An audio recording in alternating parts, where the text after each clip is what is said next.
जितनी चीजें मैंने इस वीडियो में बताई है, तो एसएसटी में आज के बाद रट्टा मारना तो बंद होगा ही होगा, साथ ही साथ आप लोग के मार्क्स डबल हो जाएंगे। तो चलिए बात करते हैं एसएसटी पेपर एक्सपोज। बच्चावाटी में आप लोग को बताने वाली हूँ कि आप लोग का इस साल का एसएसटी का पेपर कैसा आने वाला है, एंड साथ ही साथ बच्चों को इतना जो रट्टा मारना पड़ता है एट लास्ट दीदी, हम जब पेपर हमारे सामने आता है, क्वेश्चंस देखते हैं, उसके बाद दिमाग घूम जाता है, माथा फिर जाता है कि हम करें क्या, आंसर्स याद नहीं आता है, पर्टिकुलर डेट भूल जाते हैं, इतना ब्लेंडर हो जाता है दीदी कि कुछ समझ नहीं आता है। तो चलिए बच्चावाटी बात करते हैं। सबसे पहले बच्चावाटी मैं आप लोगों को बताने वाली हूँ कि सैंपल पेपर जो हमारे पास होता है, वो सैंपल पेपर हमें ये सिखाता है कि इस साल पर्टिकुलर सीबीएसई किस टाइप का आप लोग का पेपर निकालने वाले, किस टाइप का, दैट मींस फॉर्मेट की बात कर रही हूँ। ऐसा नहीं बोल रही हूँ कि सैंपल पेपर के क्वेश्चन आप लोग के बोर्ड्स के पेपर में उठकर आएंगे, बिल्कुल भी नहीं, बिल्कुल गलतफहमी दूर कर दूं। तो बच्चावाटी सैंपल पेपर से अगर हम एनालाइज करें तो मुझे ये पता चला है आप लोग का इस बार 20 नंबर के एमसीक्यूज आ रहे होंगे, 20 एमसीक्यूज है, तो उसके लिए आप लोगों ने चैप्टर्स को अच्छे से पढ़े होंगे, तभी आप उस एमसीक्यूज को सॉल्व कर पा रहे होंगे डेफिनेटली। नहीं तो क्या होता है बच्चावाटी, हम लोग अगर ऊपर से या फिर क्वेश्चन आंसर पढ़े होते तो हम लोग उन चीजों को नहीं सॉल्व कर पाते हैं। चाहता है वेरी शॉर्ट आंसर, तो आप लोग के कुछ 4 क्वेश्चन होंगे, कितने मार्क्स के होंगे, 2 मार्क्स के होंगे, तो आप लोग के 8 मार्क्स हो जाते हैं। शॉर्ट आंसर्स की बात करो तो कुछ 5 क्वेश्चन शॉर्ट आंसर्स में से होंगे, वो आप लोग की 3-3 मार्क्स के तीनों क्वेश्चन होंगे, ठीक है, तो वो आप लोग के पूरे टोटल 15 हो जाते हैं। अब लॉन्ग क्वेश्चन या ये पर्टिकुलरली मोस्ट इंपॉर्टेंट होते हैं, ये ज्यादा मार्क्स कवर कर रहे होते हैं, एक क्वेश्चन 5 मार्क्स का होता है, तो टोटल आप लोग के 20 मार्क्स यहाँ कवर हो जाते हैं। नेक्स्ट आप लोग का होता है केस बेस्ड स्टडी क्वेश्चन, तो बच्चावाटी ये इंपॉर्टेंट है एंड नया इंट्रोड्यूस हुआ है, तो 3 क्वेश्चन होते हैं, 4 मार्क्स के होते हैं एंड ये 12 मार्क्स हो गया। बच्चावाटी आप लोग के मन में ये सवाल आ रहा होगा कि क्या दीदी प्रैक्टिस क्वेश्चन करे या फिर नहीं, चलो बताती हूँ मैं। सबसे पहले मैं बात करूँ कि आप लोग किस टाइप के क्वेश्चन आ रहे होंगे, तो मैंने जितनी भी जज किए आप लोग के प्रीवियस ईयर के क्वेश्चन पेपर्स, तो उसमें से मुझे पता लगा है कि वेरी शॉर्ट क्वेश्चंस में आप लोग के कभी भी हिस्ट्री के कोई भी क्वेश्चंस नहीं पूछे जाते। जो भी 2 नंबर के क्वेश्चन होते हैं वो हमेशा या तो सिविक्स से आते हैं या फिर इकोनॉमिक्स से आते हैं, तो आप लोग जो छोटे क्वेश्चन है उसमें ज्यादा दिमाग लगाने की कोशिश मत करना, हिस्ट्री से बिल्कुल भी पूछा नहीं जाएगा। नेक्स्ट बात आते हैं शॉर्ट आंसर क्वेश्चंस की बात करते हैं, तो शॉर्ट आंसर क्वेश्चंस में मुझे ये पता चला है एनालाइज करने के बाद कि आप लोग के सिविक्स और इकोनॉमिक्स में से आप लोग को क्या करना है, सबसे पहले एनसीईआरटी में जितने क्वेश्चन आंसर्स दिए उसको कंप्लीटली अच्छे तरीके से कर लो, लर्न कर लो बहुत अच्छे तरीके से, जो जो लाइंस इंपॉर्टेंट लग रही है, डेट्स इंपॉर्टेंट है, एटलीस्ट उन चीजों को तो लर्न करना ही करना पड़ेगा। दूसरी मोस्ट इंपॉर्टेंट चीज उसमें से पीवाईक्यूज देखो सिविक्स और इकोनॉमिक्स में से कि आप लोग से कौन कौन से क्वेश्चन ऐसे जो मोस्ट रिपीटेडली पूछे जा रहे हैं, जिससे कि तुम्हें पता चल जाएगा कि सीबीएसई के मतलब पॉइंट ऑफ व्यू से ये क्वेश्चंस और ये टॉपिक इंपॉर्टेंट है। बिकॉज कुछ टॉपिक्स ऐसे होंगे कि जो तुम्हें पता लग रहा है कि अच्छा सीबीएसई ने 2016 में भी पूछा था, 15 का पेपर चेक किया तो क्वेश्चन डिफरेंट था बट वही टॉपिक रिपीट हो रहा है, 14 का पेपर देखा तब भी यही पता चल रहा है, अच्छा 13 में नहीं था बट 12 में ये था, तो इससे ये पता चल रहा है कि सीबीएसई ने 4 बार इस पर्टिकुलर क्वेश्चन या फिर पर्टिकुलर टॉपिक ये पूछा, तो इस बार आने की किसी ना किसी तरीके से बहुत ज्यादा पॉसिबिलिटी आप लोग की है। तो उसके लिए मैं बच्चावाटी डेफिनेटली आप लोग को रिकमेंड करूंगी कि आप लोग ओसवाल गुरुकुल की लास्ट 10 ईयर्स तक की प्रीवियस ईयर की जो क्वेश्चन पेपर की बुक आती है, ये हाईली रिकमेंड कर रही हूँ कि ये आप लोग बिल्कुल ले लेना। इसमें सबसे पहली बात तो क्या है कि लास्ट 10 ईयर्स तक के क्वेश्चन पेपर से जो आप लोगों को कहीं नहीं मिलते, अगर हम बात करें सीबीएसई की वेबसाइट पर भी जाते हो तो कुछ साल तक के मिलते, फिर नहीं मिलते, और फिर बच्चों के इतने सारे कमेंट्स रिसीव हो जाते हैं कि दीदी कहां से डाउनलोड कर, तो बिल्कुल परेशान होने की जरूरत नहीं है आप लोग को, मैंने एक सॉल्यूशन आप लोग के लिए ला दिया है। एंड भटकने की जरूरत नहीं है कि अब मैंने बताया उसके बाद भटक रहे हो कि दीदी बुक नहीं मिल रही है, बुक नहीं मिल रही, तो इसकी डायरेक्ट लिंक मैंने डिस्क्रिप्शन में डाली है, तो आप लोग Amazon से परचेस कर सकते हो या फिर लोकल ऑफलाइन स्टोर से परचेस करना चाहो तो वहां से भी डेफिनेटली कर सकते हो।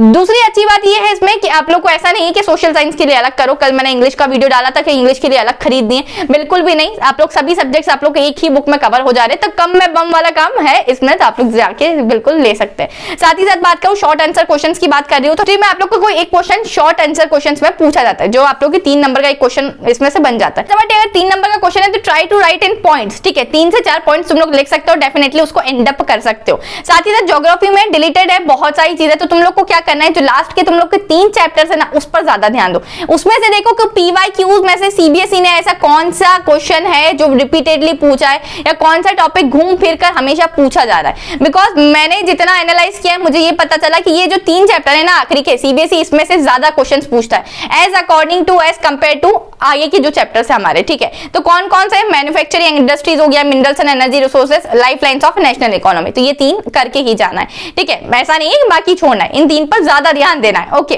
चलिए, अब लॉन्ग आंसर बेस्ड क्वेश्चन की अगर मैं बात करूं तो आप लोग के हिस्ट्री से पूछे जाते हैं। अब तुम लोग को क्या करना है, कैसे पढ़ना है, इनकी तैयारी कैसे करनी है, तो जो जैसे अगर हम लोग ने माना हिस्ट्री का कोई भी पर्टिकुलर चैप्टर, तो पर्टिकुलर चैप्टर में से लॉन्ग आंसर्स की प्रिपरेशन करो, ठीक है, जो आंसर आप लोग के बड़े हैं उन आंसर्स पर ज्यादा ध्यान दो, बिकॉज यार 5 नंबर में आने के लिए कोई आंसर ऐसा भी तो होना चाहिए जो बड़ा हो, ठीक है, जो मतलब क्वेश्चन बड़ा हो, एंड 5 नंबर क्वेश्चन में हमेशा पॉइंट्स में लिखने की कोशिश करना, एटलीस्ट अगर आप 5 पॉइंट्स बहुत ढासू लिखते हो तो you will get a full marks in this question, ठीक है, मतलब you will definitely get 5 out of 5, ठीक है। साथ ही साथ अगर सिविक्स और इको की बात करो तो आप लोग वही बोल रही हो वापस से एनसीईआरटी के क्वेश्चन सॉल्व करना है जो लॉन्ग क्वेश्चंस दिखाई दे रहे हैं इनमें, एंड साथ ही साथ पीवाईक्यूज में ढूंढने की कोशिश करो कि सीबीएसई ने 5 नंबर में से कौन कौन से क्वेश्चंस पूछे थे। पीवाईक्यू में सब मिल जाएगा कि ये वाला क्वेश्चन इतने मार्क्स में इतने ये वाले साल में आया था, मतलब 2018 में पर्टिकुलर ये वाला क्वेश्चन 5 नंबर में आया था। तो डेफिनेटली ओसाल गुरुकुल रिकमेंड करिए, तो जाके चेकआउट कर लेना, रामबाण इलाज है उसका, लिटरली बता रही हूँ।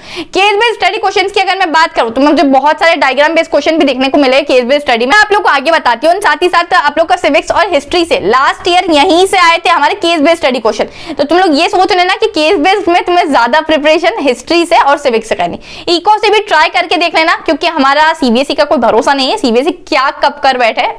डोंट करती हूँ मैं आप लोग क्या प्रैक्टिस पेपर की, कि क्या दीदी प्रैक्टिस पेपर के क्वेश्चन करने इंपॉर्टेंट है, तो डेफिनेटली बच्चा इंपॉर्टेंट है, बिकॉज प्रैक्टिस पेपर में मुझे कुछ क्वेश्चंस ऐसे देखने को मिले जो सीबीएसई ने घुमा दिए थे। बच्चों को आता तो सब कुछ है, बट अगर सीबीएसई कान यहां से पकड़ने की जगह अगर यहां से पकड़ देता है तो बच्चा क्या हो जाता है, बस कंफ्यूज होने लग जाता है, दीदी ये क्या हो गया है, ठीक है। तो आप लोग को ऐसा नहीं करना है। मुझे प्रैक्टिस पेपर में आप लोग का एक एमसीक्यू दिखा जिस तरीके से ये वाला क्वेश्चन है, Sajiya's teacher asked her a question to which she answered MG NREGA 2005 what could have been the teacher's question। अब MG नरेगा के अनुसार तुम लोग को कुछ भी चीजें याद हो तो बताओ यार, दिमाग में सोचो, एंड इसमें बताओ कि कौन सा क्वेश्चन उसकी टीचर ने पूछा होगा कि जिसका आंसर MG नरेगा था, ठीक है। तो अगर तुम लोगों ने अच्छे से पढ़ा होगा तो डेफिनेटली तुम्हें याद आ जाएगा। तो इस टाइप के कुछ क्वेश्चंस घुमा देता है, बट तुम्हें अगर MG नरेगा का कुछ ना कुछ पॉइंट्स याद है तो तुम डेफिनेटली आंसर कर पाओगे। जैसे नेक्स्ट क्वेश्चन की अगर मैं बात करूं तो वापस से ये भी घुमा दिया था कि हमारी जितनी एमएनसीज कंपनीज होती है, ठीक है, तो अगर कोई एमएनसीज हम स्टार्ट करें तो उसके लिए हमें पर्टिकुलर क्या क्या चीजें नीडेड है, तो ये YXYZW ये कुछ दिए है, तो आपको उसके अकॉर्डिंग आंसर करना है,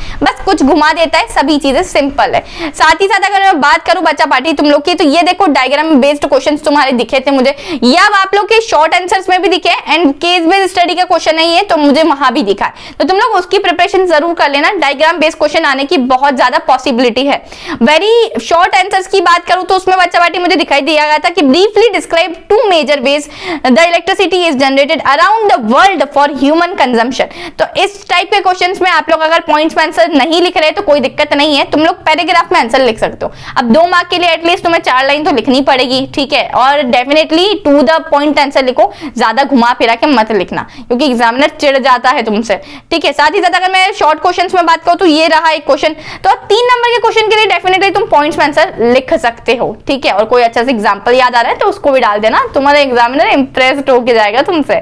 साथ ही साथ आगे बात करते बच्चा बाटी केस बेस्ड स्टडी क्वेश्चंस की, तो केस बेस्ड में बच्चा बाटी हमेशा ध्यान दो कि 4 नंबर के क्वेश्चंस आप लोग को आता है, मतलब कितने नंबर कंज्यूम करता है, 4 नंबर का एक क्वेश्चन केस बेस्ड आता है। जो भी पैराग्राफ आप लोग को दिया गया होगा, क्या दीदी जो क्वेश्चंस हमसे नीचे पूछे गए ये सभी के आंसर्स हमें पैराग्राफ में मिलेंगे, तुम लोगों का ये सवाल होता है मुझसे, तो मैं डेफिनेटली बोल रही हूँ कि कुछ क्वेश्चंस के आंसर मिल जाएंगे और कुछ क्वेश्चंस ऐसे होते हैं जो मोरल बेस्ड क्वेश्चंस होते हैं जिसका आंसर तुम्हें खुद के दिमाग से सोचकर लिखना पड़ता है। जैसे इंग्लिश की बात करो तो इंग्लिश में क्या होता है कि हम लोग को कोई पैराग्राफ दे दिया गया होता है, हम पढ़ते हैं एंड उसके बाद हमसे ये पूछा जाता है कि इस पर्टिकुलर स्टोरी के हिसाब से इसका टाइटल क्या होना चाहिए, तो वो हमें अपने दिमाग से सोचना पड़ता है। अब इसमें एसएसटी में कैसे आते हैं मैं बताती हूँ कि give 2 reasons why the green revolution is under controversy, ठीक है। तो यार ये कोई इसका सॉल्यूशन या इसका आंसर इसमें नहीं दिया गया है, ये अब तुम लोग को बताना है कि तुम लोग को इसको पढ़ के क्या समझ में आया। ये मोरल बेस्ड क्वेश्चन है, 1 नंबर में आ रहा है, तो कुछ क्वेश्चंस ऐसे आते हैं। बाकी ये जो 35.2 और 35.3 दिख रहा है इसके आंसर्स आप लोग को डेफिनेटली इस पैराग्राफ में मिल जाएंगे। वो बच्चा पार्टी ये आप लोग को समझ में आ गया होगा। सो इस पूरे इंटायर पीडीएफ मैं आप लोग को दे दूंगी टेलीग्राम ग्रुप पर, तो आप लोग को क्या करना है, टेलीग्राम से डाउनलोड कर लेना है, पढ़ना है अच्छे तरीके से, और जो चीजें मैंने बताई है इन चीजों को ध्यान में रखते हुए आप लोग को आगे